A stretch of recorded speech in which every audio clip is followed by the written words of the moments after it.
Even Tony Schiavone looked uncomfortable watching this go down. So I was all ready to say that was a valiant effort, that they tried and they put their best foot forward. But yo, it's going to be really hard to defend this. But before I get into that, like, comment, and subscribe. Wrestling fans unite.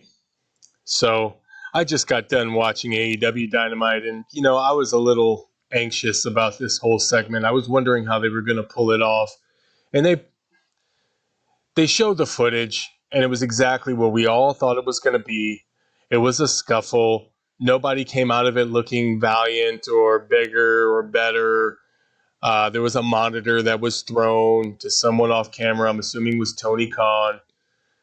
And at the end of it all, the only thing that I can think of is you just got an entire AEW universe to start chanting for someone that is no longer in the company. And I understand the Young Bucks are positioned as heels, and that at the end of the day, that is who we should be jeering. And the FTR should be cheered after this. But there is one piece missing from this entire feud and this entire storyline, and that is CM Punk, because he's no longer in the company. So why would you have the fans positioned to cheer for someone to come out when they are no longer in the company? And that's the only thing that I felt like this angle did, was service the crowd to cheer for someone that is no longer there, because that's what the footage implied. That's what Young Bucks implied by the video package.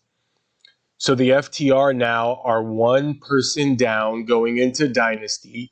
So it is being set up that Jack Perry will return as the scapegoat and cost FTR their tag titles. And their buddy CM Punk will be nowhere to be found.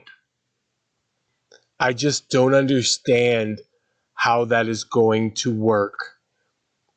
Mega heat will be on Young Bucks, but the crowd will be chanting CM Punk.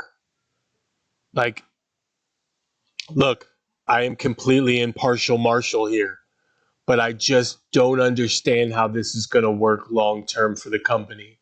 And then on top of that, they have Will Ospreay come out afterwards and cut a promo where most of their hardcore fans have no idea what he was talking about. And Don Callis, his heel manager, nowhere to be found, to cut him off, to snip him out, to get some heat. I mean, right now, Will Ospreay should be in the Virgil position, and Don Callis should be Ted DiBiase. I mean, that's the least they can do. Don Callis should be putting a leash or a dog collar on Will Ospreay, and Ospreay should be trying to fight to be free. That's the best they can do at this point, or the least they can do at this point, because right now he is a hero that is being managed by an a-hole, and he is talking inside baseball to AEW fans where most of them have no idea what he's talking about. And then in the end of that, to top it all off, to put the cherry on top, they have another Samoan Joe, not the Joe that had a super huge title reign, but a Joe that is just brushing the surface of a dominant reign, get into the ring with a Rhodes, Dustin Rhodes, who has to finish his story, and then he loses. So all you're showing is that, hey, in AEW, we have a Rhodes that will never finish his story. Like, I just don't understand what this episode was trying to accomplish.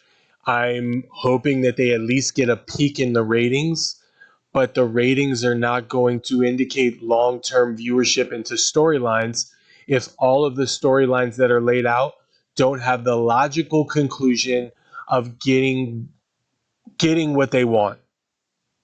They're not going to get it. Dustin Rhodes will never finish his story.